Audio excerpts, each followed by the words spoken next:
on the ladder. Gav, that's out sport. All right, thank you so much, Adam. Stay with us. Weather's next.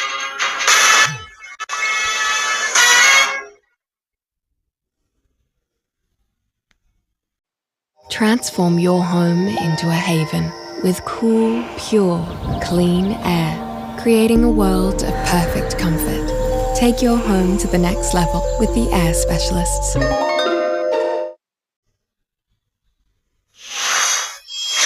Well, very chilly at night, as you'd expect during this time of the year, but not half bad in the winter afternoon sun. There are precipitation over the past 24 hours. I say precipitation because that covers everything. We've had rain, we've had sleet, we've had snow, and that includes the northern tablelands. But along the east coast, it's been generally lovely. The low has pulled away now, spiralling around over the Tasman, generating a new swell, taking its time running up the coast. Should be there tomorrow morning.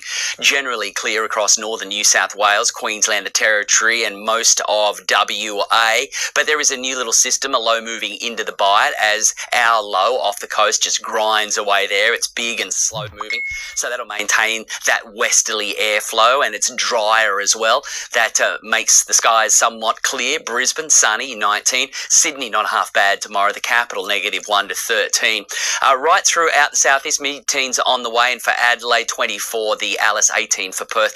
The northern tropics now just lapping up the dry season. This is a fabulous time of the year in Darwin. Lismore went from 4 to 19. We hit 21 around the Tweed today. 19's Yamba, Evans, Head, Grafton, but Casino managed to reach 20, but only just after a chilly start. Tenterfield down to 2 degrees this morning. It's going to be cold again tonight, and the cold air will sink down the eastern slopes and across the valleys and out to sea all day long. It will not switch onshore. It's going to be big blue skies. I'd say a cloud not going to form for most of the northern rivers tomorrow. So down there again, 2 for Tenterfield, 6s, 7s throughout the valleys, and down to about 8, 9 degrees for the coast. And then we should manage the high teens around 20 again for most. There's a lot of the swell still missing us, still wanting to buzz by offshore. We might be able to see some improved sets there tomorrow morning, I'd say, particularly south of Cape Byron. Sun to rise, 6:36 down, 4:57. We'll be hitting the high tide tomorrow at about 5 to 8, so back to the low there just after 1:30. What a run. Loving it. Winter is turning it on for us. It's cold, it's chilly, but the sunshine, just glorious. Now, there is another little low that'll be running up the coast. It may just clip us and spray a little coastal shower there around Ballina. Inland is all going to be fine and sunny, remaining quite chilly, really struggling to get to the 20s there until early next week.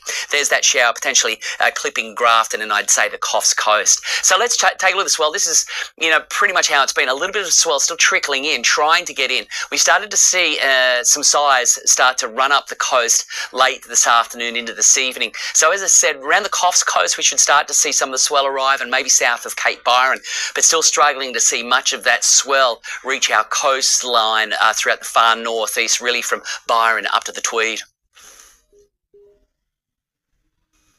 Finally tonight, Australian researchers have developed a new test to replace the painful process of detecting celiac disease. Patients currently have to eat the very food that may be making them sick in order to get an accurate diagnosis. Elizabeth Smiley was diagnosed with celiac disease 10 years ago. I have separate margarine in the fridge. I have separate toaster. We're very careful. Gluten triggers the autoimmune condition. More than 350,000 Australians live with the disease, which is severely underdiagnosed. A main factor is the blood test. Patients who have been following a gluten-free diet to manage their symptoms have to instead spend weeks eating gluten to make sure the test is accurate. It's completely counterintuitive. Many people will experience symptoms such as abdominal pain, diarrhoea, vomiting and nausea. Now, researchers at the WeHi in Melbourne have developed a diagnostic game changer. A new blood test mixes a patient's blood sample with gluten fragments in a test tube for a day. If a specific immune marker appears, they can then be diagnosed with celiac disease. The higher that chemical elevation, the more likely the person is to have bad symptoms to gluten.